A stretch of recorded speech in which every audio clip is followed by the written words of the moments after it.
একটা খবর দেখে ভালো লাগলো যে মাহমুদুর রহমান মান্না তিনি জাতীয় ঐক্যের দায়িত্ব নিয়েছেন। অর্থাৎ বিভিন্ন রাজনৈতিক দলের মধ্যে যে ভুল বোঝাবুঝি, অনৈক্য, সেটাকে জোড়া দেওয়ার চেষ্টা করবেন। আজকে দেখলাম বাংলাদেশ জাসদ শরীফ নুরুল আম্বিয়া এবং শফিউল আলম প্রধান তারাও জাতীয় ঐক্যের ডাক দিয়েছে। বুধবার বিএনপি সমন্বয়ক ও নাগরিক কমিটির সাথে বসবে নাগরিক ঐক্য। আসলে বিএনপির সাথেই ঝামেলা হচ্ছে ওই সমন্বয়ক এবং নাগরিক কমিটির। তাদের একটা পাল্টাপাল্টি কিছু দাবি, কিছু বিষয়গুলো নিয়ে মতপার্থক্য আছে। তাতে এক ধরনের অস্থিরতা তৈরি হয়েছে। পাল্টাপাল্টি কিছু বক্তব্য এসছে, যেটা নাহিদ ইসলাম দিয়েছেন, হাসনাত আবদুল্লাহ বা সার্জিস আলম, অন্যদিকে বিএনপির পক্ষ থেকে রুহুল কবির রিজভী, মির্জা ফখরুল ইসলাম আলমগীর সহ অনেকেই তার জবাব দিয়েছেন। মূল বিষয়টা হচ্ছে নতুন রাজনৈতিক দল গঠন এবং এই সংবিধান বাতিল করা, রাষ্ট্রপতির পদত্যাগ, আওয়ামী লীগ নিষিদ্ধ, এই সমস্ত ইস্যুগুলো কে প্রধান করে তারা এই মুহূর্তে সিদ্ধান্ত চায়।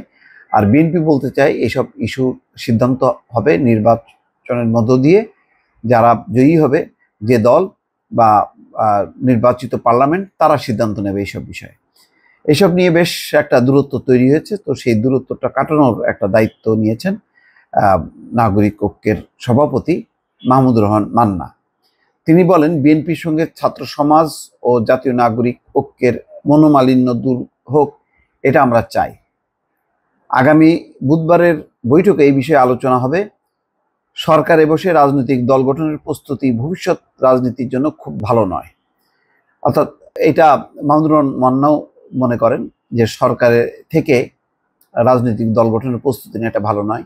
আজকেই খবর দেখলাম যে নাহিদ ইসলাম হবে নতুন দলের প্রধান। তো নাহিদ ইসলাম তো এখন সরকারের উপদেষ্টা। তাহলে নতুন দল হচ্ছে, তিনি জানেন না বিষয়টা, তো তা না। তাহলে সেই প্রক্রিয়ার সঙ্গে তিনি ইতিমধ্যে যুক্ত হয়েছেন। তাহলে সরকারের যেই অন্তর্বর্তী সরকারের নিরপেক্ষ অবস্থান, সেটা তো আর থাকছে না। তো এটা নিয়ে বিএনপির মধ্যে যথেষ্ট পরিমাণ প্রতিক্রিয়া হয়েছে। তো সেই বিষয়গুলোর একটা মীমাংসা করার জন্য, ভুল বোঝাবুঝির অবসান এবং যেটা সিদ্ধান্ত হওয়া উচিত, নতুন রাজনৈতিক দলের ব্যাপারে বিএনপিও বলছে যে না, আমাদের কোনো আপত্তি নেই।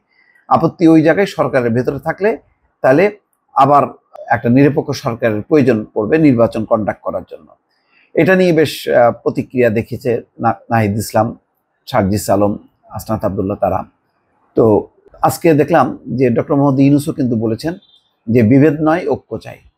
বিদ্যমান যে পরিস্থিতি, বিশেষ করে আর একটা ভুল বুঝাবুঝি তৈরি হলো 5ই ফেব্রুয়ারি, 32 নম্বরে যেভাবে বুলডোজার দিয়ে গুড়ানো হলো এবং সারা দেশে অন্তত 35 থেকে 40টা জেলায় আওয়ামী লীগের নেতাকর্মীদের ঘর বাড়ি পুনরায় আবার ভাঙচুর, আগুন দেয়া, এই ঘটনাটাও বিএনপি ভালোভাবে নেয়নি। মির্জা ফখরুল ইসলাম আলমগীর বলেছেন যে হাসিনার পাতা ফাঁদে পা দেবেন না।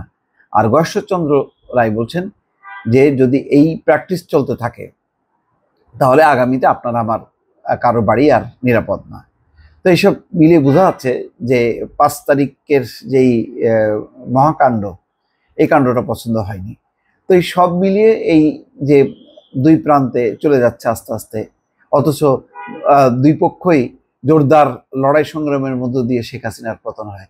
তো এই বিষয়ে একটা অবসানের জন্য যা নাগরিক ঐক্যের সভাপতি এবং ডাকসুর সাবেক ভিপি, রাজনীতিতে যার মানে অনেক ভূমিকা আছে, তার ইতিহাস ঐতিহ্য আছে এবং ধারাবাহিকভাবে 15 বছর ধরে আন্দোলন করেছেন, জেল খেটেছেন সেই নেতা মাহমুদুর রহমান মান্না, তিনি ঐক্যের আহ্বান জানিয়েছেন। আমার ধারণা যে তার এই ঐক্যের আহ্বানে দুই পক্ষই সাড়া দেবে এবং দুই পক্ষ যদি বসে একটা ইতিবাচক সিদ্ধান্ত নেয়, তাহলে রাজনীতিতে যে বিভেদ এবং একটা অস্বস্তি, সেটা হয়তো দূর হবে। দর্শক ভালো থাকবেন, আল্লাহ হাফেজ।